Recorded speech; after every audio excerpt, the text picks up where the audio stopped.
Let me start with a number: $4,800. That was the towing bill for a large motorhome that broke down outside Moab, Utah last summer.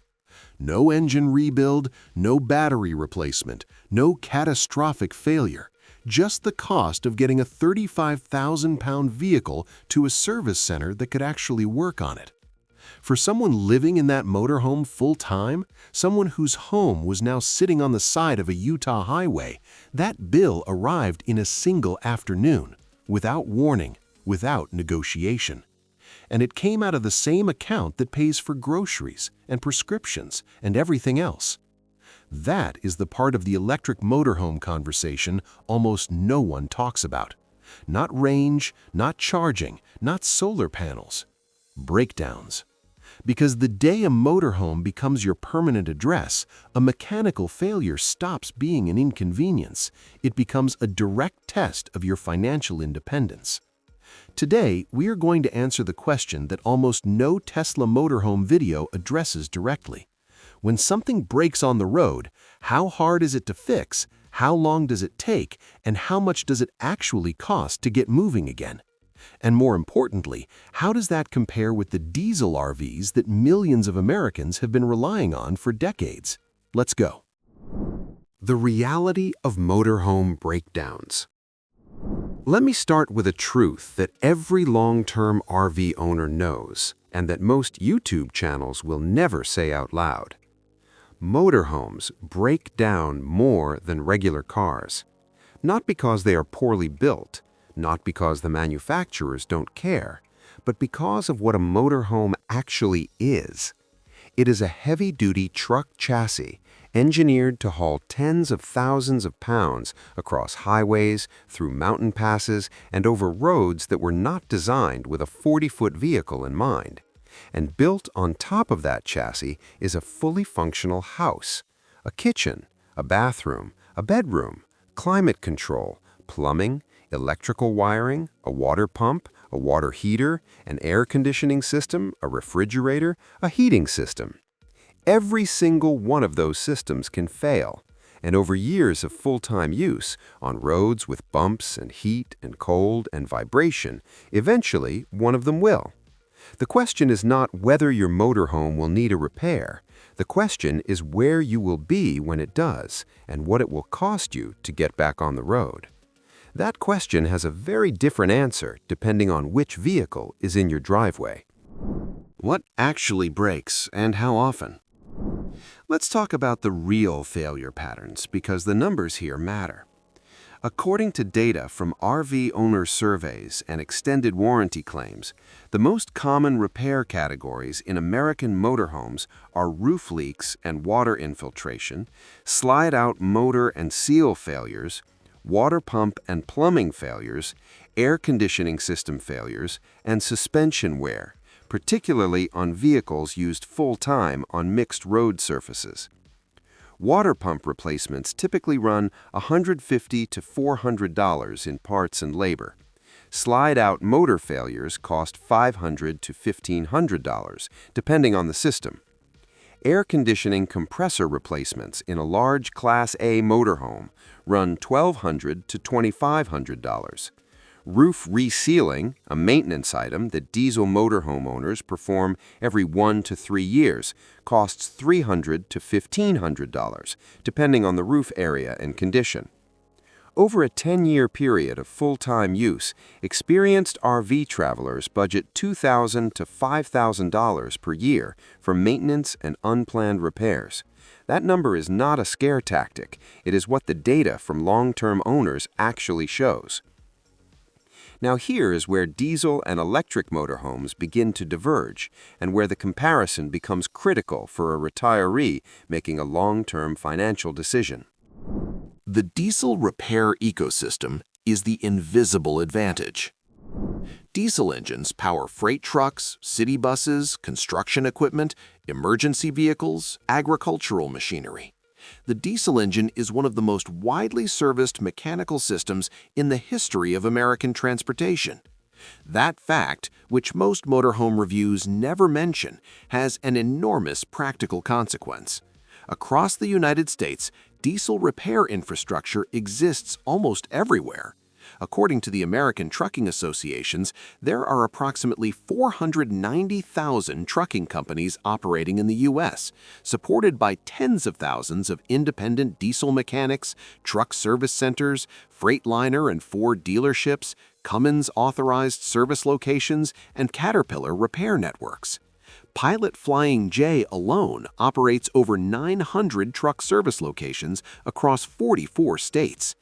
In practical terms, if a Class A diesel motorhome breaks down outside a small town in rural Nevada, there is a meaningful probability that a mechanic within 50 miles has seen that engine before.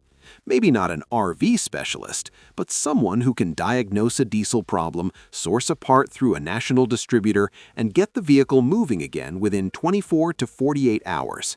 That speed, that access, is what protects your independence when something goes wrong away from home. Mobile RV technicians are also a significant part of this ecosystem. In most regions of the country, a qualified RV mechanic can be dispatched to your location for living system repairs, water pump, slide-out, electrical, plumbing, without requiring the vehicle to move at all. Costs for mobile service typically run $100 to $175 per hour, plus parts. But the vehicle stays where it is. You stay in your home while it is being repaired.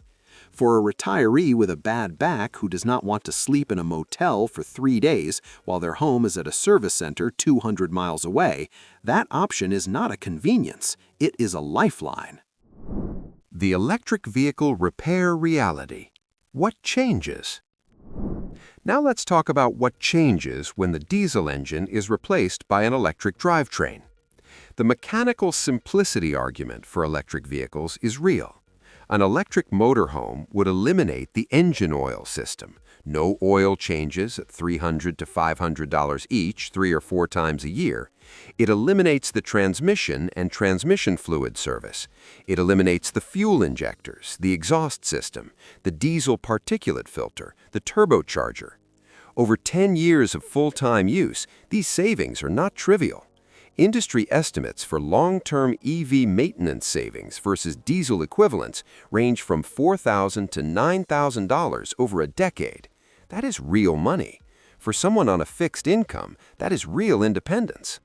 But electric vehicles introduce a different set of service requirements and a different service ecosystem, one that in 2026 is not yet distributed across the country the way diesel repair infrastructure is. Diagnosing problems in a Tesla-based electric drivetrain requires Tesla's proprietary diagnostic software. Replacing high-voltage components, battery modules, drive units, power electronics, requires technicians trained on Tesla-specific systems and certified to work with high-voltage infrastructure safely. And as of March 2026, Tesla operates approximately 1,000 service centers globally, with around 200 locations in the United States.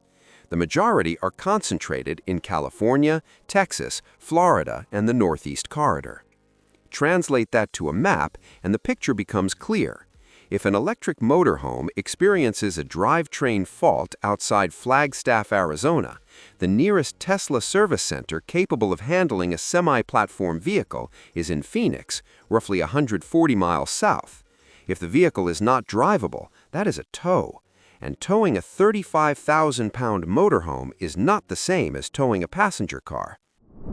The towing reality, the number that changes everything. This is the part that changes the financial calculation most dramatically, and it is the part that almost no review covers honestly. Standard passenger vehicle towing, the kind covered by most roadside assistance plans, handles vehicles up to 10,000 to 15,000 pounds. A Class A motorhome weighs 30,000 to 40,000 pounds fully loaded. An electric motorhome built on the Tesla Semi platform, carrying a 200 kilowatt-hour battery pack, 2 passengers, full water tanks, and supplies, could exceed that. Moving a vehicle this size requires a rotator tow truck or a heavy-duty wrecker, specialized equipment that is not available in every town and is not cheap when you find it. Industry data on heavy-duty RV towing shows average costs of $1,500 to $5,000, depending on vehicle weight and distance to the nearest capable service facility. The Moab example at the start of this video, $4,800, falls at the high end of a real documented range, not an outlier, a real number that real people have paid. For a diesel motorhome, the tow destination might be 30 miles to a local diesel shop. For an electric motorhome requiring Tesla-level diagnostics, the tow destination might be 140 miles to the nearest authorized service center. At $8 to $12 per mile for heavy-duty towing, that distance matters. Here is the practical implication. A retiree traveling in a diesel Class A motorhome in 2026 has a reasonable expectation that a breakdown, even a serious one, can be addressed within a day or two without moving hundreds of miles. A retiree traveling in an electric motorhome in 2026 cannot yet make the same assumption in many parts of the country. That gap is not permanent. Tesla's service network is expanding. Mobile service, where a Tesla technician drives to the vehicle, is already available in some markets and being expanded. And software diagnostics over Starlink can identify and sometimes resolve certain fault conditions without any physical visit at all. These are genuine advantages that diesel vehicles cannot match.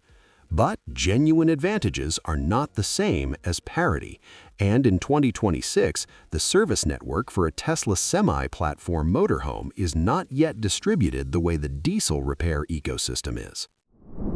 Where electric has the advantage, and it is real. To keep this honest, I need to spend time on what electric genuinely does better. Because this is not a case against the technology, it is a case for understanding it accurately. Tesla vehicles already receive over-the-air software updates. The same infrastructure that pushes navigation improvements and safety system upgrades can also deliver diagnostic resets, system recalibrations, and fault code resolutions. In a number of documented Tesla cases, what appeared to be a significant fault, a warning message, a performance limitation, a system shutdown, was resolved remotely by a Tesla technician without the vehicle ever leaving the driveway. For a retiree parked at a campground in rural New Mexico at 9 p.m., the difference between the software was reset remotely and everything is fine, and the vehicle needs to be towed to Phoenix is enormous. Not just financially, emotionally, psychologically, in terms of what it means to feel in control of your own life. Remote diagnostics and over-the-air service are not features that show up in a spec sheet comparison, but they are real advantages that change the recovery equation for certain types of failures, and diesel motorhomes will never have them. The honest picture is this. Electric drivetrains fail less often than diesel ones, cost less to maintain in normal operation, and can be partially serviced remotely in ways diesel cannot. When they do require physical repair, the service network is more concentrated and the towing distances can be greater. The long-term maintenance cost advantage is real.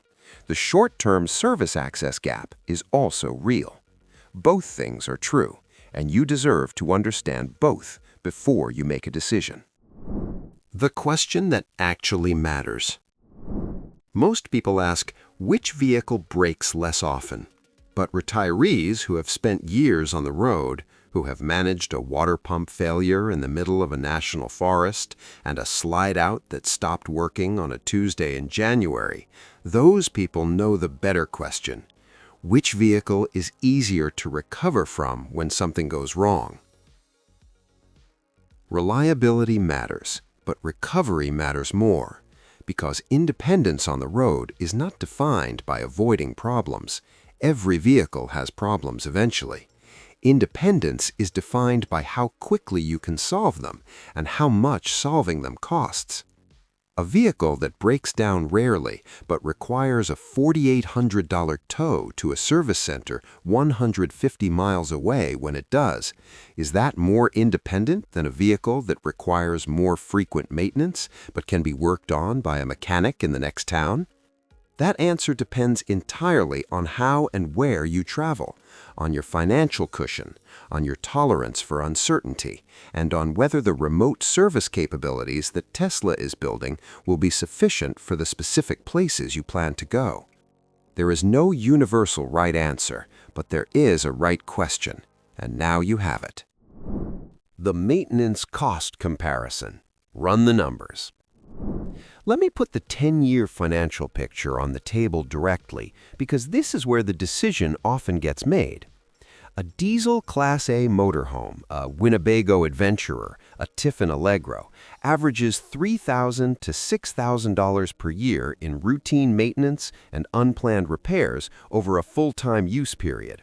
That includes oil changes, fuel filter replacements, transmission service, generator overhauls, exhaust maintenance, and the living system repairs common to both vehicle types. An electric motorhome eliminates the drivetrain maintenance category almost entirely. No oil, no transmission, no exhaust, no generator. Industry benchmarks for electric commercial vehicles suggest long-term drivetrain maintenance costs of $500 to $1,200 per year, a reduction of $2,000 to $5,000 annually compared to diesel equivalents. Over 10 years, that difference is $20,000 to $50,000, money that stays in your account, money that does not go to a mechanic or a parts distributor. But that advantage is partially offset by the potential for higher individual repair costs when major components do fail, and by the towing exposure described earlier. A single $4,800 tow, followed by a $3,000 high-voltage component replacement, is a $7,800 event, an event that could absorb 2 to 3 years of maintenance savings in a single afternoon. The honest financial picture is this. Electric motorhomes are almost certainly cheaper to operate over a 10-year period for most owners, but the variance, the range of possible outcomes, is wider. The best case is significantly better than diesel. The worst case, in the wrong place at the wrong time, can be significantly worse. For a retiree on a fixed income, variance is not a neutral factor. Predictability has real financial value. Understanding where the risk lives and planning around it is how you capture the electric advantage without being exposed to the worst-case scenarios. 3 conclusions, stated directly. First, electric motorhomes will require a more specialized service network than diesel vehicles for the foreseeable future. In 2026, that network is expanding but not yet distributed across the country the way diesel repair infrastructure is. For retirees traveling remote areas, this gap is a real planning consideration. Second, diesel RVs benefit from 50 years of built infrastructure, mechanics, parts networks, and mobile service technicians spread across almost every region of the country. That access is a genuine operational advantage that the electric ecosystem has not yet matched. Third, the question is not which vehicle breaks less often. It is which vehicle you can recover from more easily, more quickly, and at a cost you can absorb in the specific places you plan to go. That answer is different for different people. And knowing your answer before you commit is the difference between a decision that protects your independence and one that quietly threatens it. Here is what I want you to leave this video with. Across this 3-part series, we have examined the 3 questions that actually determine whether an electric motorhome can support a real retirement life: charging infrastructure, living systems, and breakdown reality. None of those questions resolve cleanly in favor of one vehicle across every situation. What they do is reveal the trade-offs with real numbers without the softening that most coverage uses to make a product sound better than the full picture justifies. If you travel slowly, park for a week, charge overnight at a campground hookup, stay within range of growing service networks, the electric motorhome math works in your favor. Lower costs, quieter living, a vehicle that improves over time. If you want to be deep in rural Montana in November, far from any Tesla service center, the diesel ecosystem still has an advantage that matters today. Both of those retirees are real, both answers are honest, and this channel exists to help you know which one describes your life before you spend a dollar. Before you go, one question, and I want a simple answer. You are traveling full-time in retirement. Your motorhome breaks down on a Wednesday afternoon in rural New Mexico. No cell signal. Nearest town is 40 miles away. Which situation would you rather be in? A diesel motorhome needs repairs more often, but a mechanic exists in almost every town in America. Or an electric motorhome breaks down far less often, but when it does, the nearest authorized service center may be 140 miles away. Comment diesel if the repair network matters more to you. Comment electric if lower breakdown frequency matters more. One word, that is all. I read every single one, and those two answers are shaping the next video in this series directly. Subscribe and turn on the bell. This channel does not sell technology or talk you out of it. It exists to give you the complete picture, the real numbers and the honest limitations, so that whatever decision you make it with your eyes open. No hype, no sales pitch, no agenda except your financial independence. I'll see you in the next one.